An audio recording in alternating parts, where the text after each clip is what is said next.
I'm Joe Midiri from Cole's Music. I'm here today to give you a couple tips on breathing on a wind instrument. When I was starting out as a musician, my concept was using a lot of air to get a sound on an instrument, and the only thing that gives you is a headache. I learned that only a small amount of air, not enough air to even blow out a candle, is needed to play an instrument. What is important is that the air is moving fast and consistently. So it's not the amount of air, it's the speed of the air. So you can get a great big sound using a small amount of air.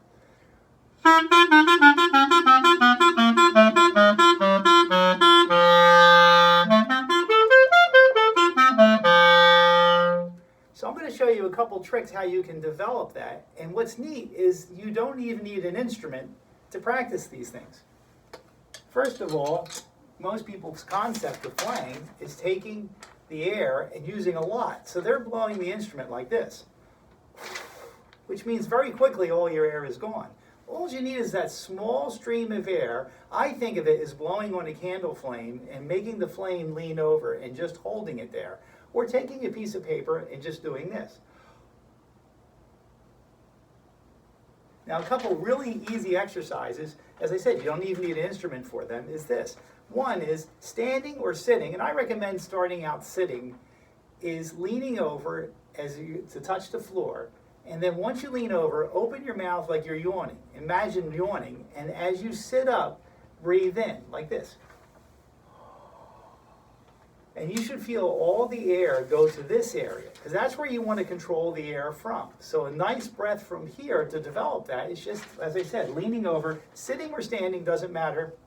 Leaning over and coming up. And I can even take the paper once again.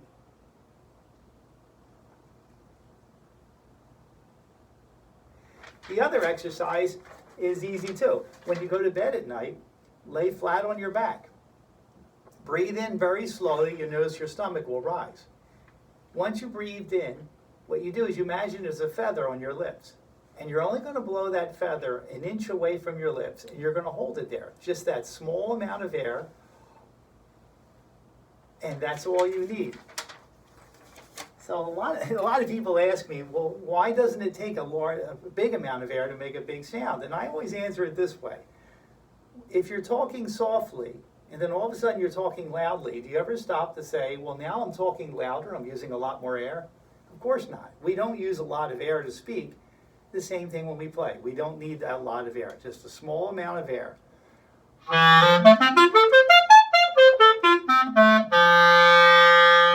And that's it. So have fun with that. Thank you very much.